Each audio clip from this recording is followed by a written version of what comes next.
with reopening schools being the big topic of COVID-related conversation in terms of the White House, let's go to Kayleigh McEnany, who's going to talk about the upcoming CDC guidelines, which could end up being very stringent, which would go against what the White House has been saying. The Vice President talked about some of the new guidelines or new pages of documents for CDC coming out this week. Is that still the plan? Are those going to come out this week?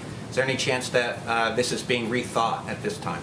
So those are CDC guidelines you're referencing, so I'll leave it to CDC as to when those guidelines come out. But we really would like to see schools open. As has been clear, we don't think our children should be locked up at home with devastating consequences when it's perfectly safe for them to go to school, as emphasized by many medical experts. So the president is very keen on seeing schools reopen. It's the only thing that's fair to America's children. There it is, yeah. Yeah, you can see at the end. And it's going to show up in the other ones. But yeah, the perfectly safe, it's the only thing that's fair. All the medical, I mean, it's just, you can't just say all the doctors agree with us when you're literally deflecting a question about how the CDC might come out in the next few days and say it's just not safe in a number of different areas. She's going to do it, as you pointed out. That's what she's hired to do. I get it. But for parents where this is potentially a thing that could result in extreme sickness or death for your kid or for someone else in your family, I don't think that's going to cut it. No, it's not. And that's the problem with having someone that well, that's not new to politics. That's messaging, that is pivoting, that is everything that might as well just be like it's the physical incarnation of the playbook for people in politics, is to stay on message. And fortunately, I think for a lot of people in America, you can see through that messaging. Like, everyone looks around at the straight up just number of cases. We set a record yesterday with 76 or 77,000 new cases in one single day. Mm-hmm. Like, they're going to try like hell to say things, but like, they used to be better at this, right? Everyone knows that the goal in terms of getting kids back to school is not to get them back to school. It's to get them back to school safely, in the same way that our goal should be like to get America safe again so we can do things in it, right? But no, they want to get kids back to school so they can say that Trump did that. And their timeline is just through the election. Mm-hmm. And they realize now that they don't have enough time between now and the election to shut things down, to eliminate the virus effectively the way they should have had the first time, to then reopen it and say that they both beat the virus and got America back to normal.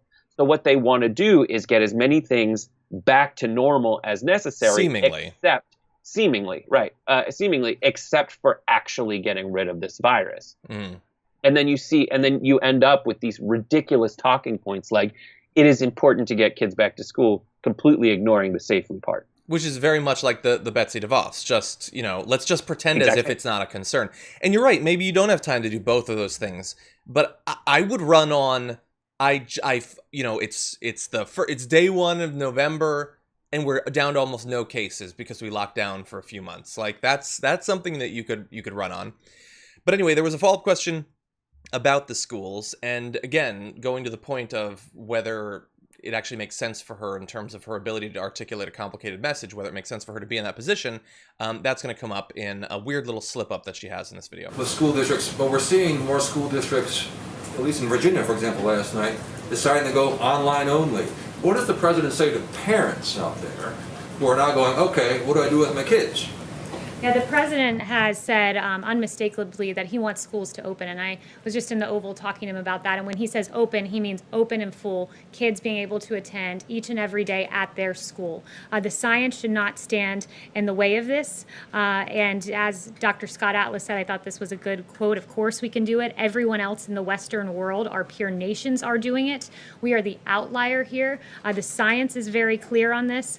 For instance, you look at the JAMA pediatric study of 46 pediatric hospitals in North America that said the risk of critical illness from COVID is far less for children than that of seasonal flu. The science is on our side here, and we encourage for localities and states to just simply follow the science, open our schools. It's very damaging to our children. There's a lack of reporting of abuse. There's mental depressions that are not addressed, suicidal ideations that are not addressed when students are not in school. Our schools are extremely important. They're essential, and they must reopen. Two fast things. One, she's talking about the damage to kids, and as many people pointed out after the first video, oh, so you're worried about the damage when kids are locked up for a long time. That's a significant problem for the Trump administration that they don't like.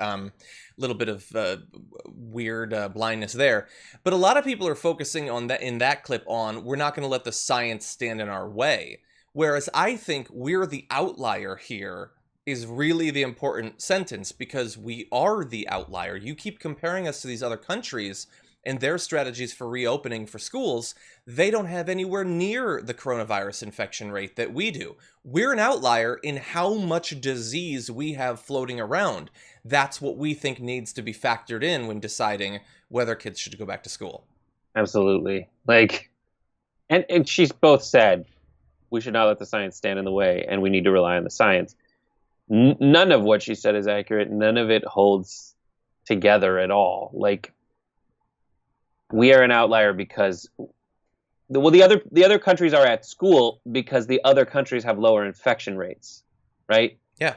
Every way that he interprets every bit of data is wrong. Like saying, hey, you do more testing, you're going to find more diseases. Well, no. Not if there aren't more disease infections. You're not going to find more infections if you do more testing. The only way you'll find more infections with more testing is if people are infected. Mm-hmm. And you should not be upset about that. Like, you should be happy. That is unfortunately what you have to go through in order to know what the problem is. Yeah. And everyone who has gotten any bit of data about the problem knows that the problem is Trump's handling of it. That's the only difference. We do not wear masks. There are a lot of Americans who don't wear masks in public. Mm-hmm. And that is making it worse. Yeah. Measurably, factually. And until we fix that, you can't go back to school. You can't get the reward of getting America back to normal when there's this many infections and growing on a daily basis. Exactly. Yeah, and we're going to have those numbers in just a minute. But yeah, when every day you see Trump and Kayleigh McEnany and all of them saying, we got to do schools, and it's all over Fox News and everything. So I don't know, but if you're watching this show, do you ever feel like, wait, am I crazy? Because I think that it's a bad idea to put a whole bunch of harbingers of disease in a room and expose them to a virus and then send them out there. That's a bad idea. Maybe I'm crazy. But I want to reassure you that you are not crazy, because according to a new poll, by a 3-to-1 margin, Americans reject Trump's push to reopen schools despite COVID-19 risk. And so that is why, again, as in so many of these other cases, not just for moral reasons and not just for public health reasons, but it is an incomprehensible political strategy for him to choose this as the next battleground in the pandemic, is trying to pressure parents into exposing their kids to a virus. And it isn't working.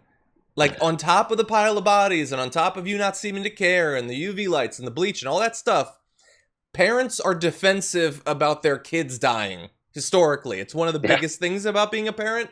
Not just human parents. Not just human parents either. Like, No. Every species' parent is mama bear.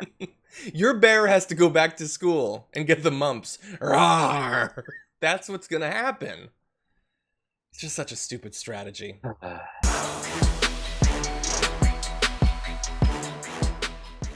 Check out the Damage Report podcast each day, wherever you get your podcasts, whether Pocket Casts or Stitcher or iTunes.